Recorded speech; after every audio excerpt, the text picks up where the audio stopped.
Hello, good evening everyone. Good evening. Time check is 7.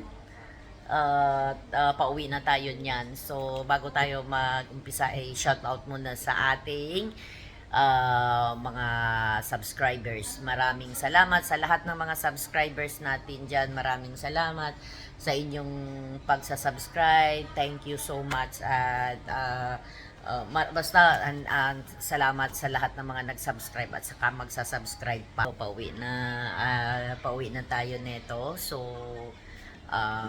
bago tayo lumabas ng pintuan ano lang ako sana mayroon na akong i-share sa inyo kasi kanina mayroong binalik na naman dito na helper. So, ang sabi na homesick daw siya. So, gusto niya nang umuwi. So, ngayon, syempre, kaya ko naisingit ito kasi, guys, kung gusto nyo mag-apply abroad, magtrabaho dito sa abroad, guys, kailangan, kailangan matibay yung matibay yung loob nyo, matibay yung puso nyo sa lahat ng Tsaka isipin nyo lang pagka nahuhumisi kayo, isipin nyo lang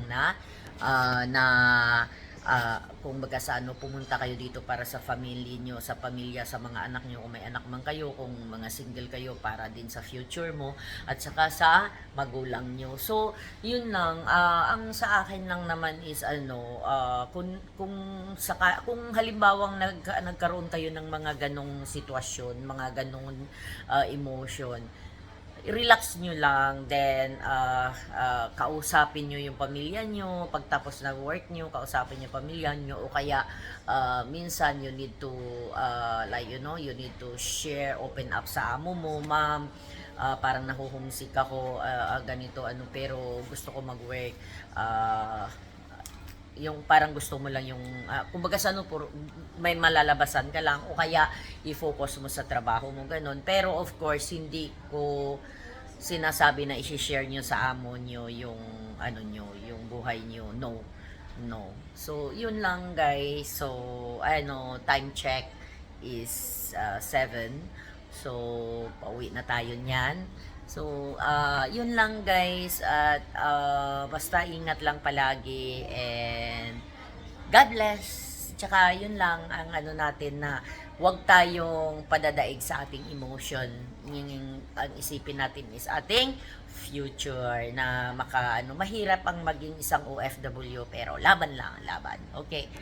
Bye, guys! Don't forget to subscribe, like, and comment sa ating YouTube channel. Maraming salamat sa lahat ng mga nagsasubscribe. Thank you!